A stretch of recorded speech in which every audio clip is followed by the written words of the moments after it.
স্বামী ডাক দিয়া কই ও বিবি আমার এতে কোনো দুঃখ নাই আমি কাঁদি আল্লাহ এমন একটা নেককার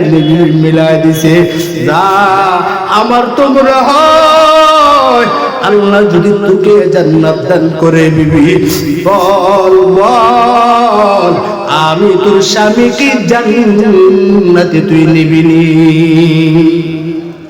হযরত জাবের রাদিয়াল্লাহু তাআলা আন ডাক দিয়া কয় ও বিবি আমার তুমি কি শুনছো রহমতের নবী শত শত শত শত সাহাবায়ে কেরাম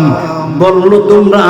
আজ আমি জাবেরের ঘরে খাবার খাওয়ার জন্য বিবি ডাক দিয়া কয় ও স্বামী আমার এই উচ্চারিত আওয়াজটা তোমার জবানের নাকি রহমতের নবীর ডাক দিয়া কয় এই জবানের আওয়াজ আমার না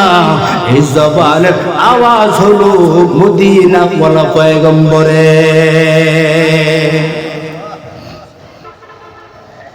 সময় সামনে আর এগোতে পারবো না আল্লাহ যদি আবার বাঁচায় রাখে সামনে বলা হবে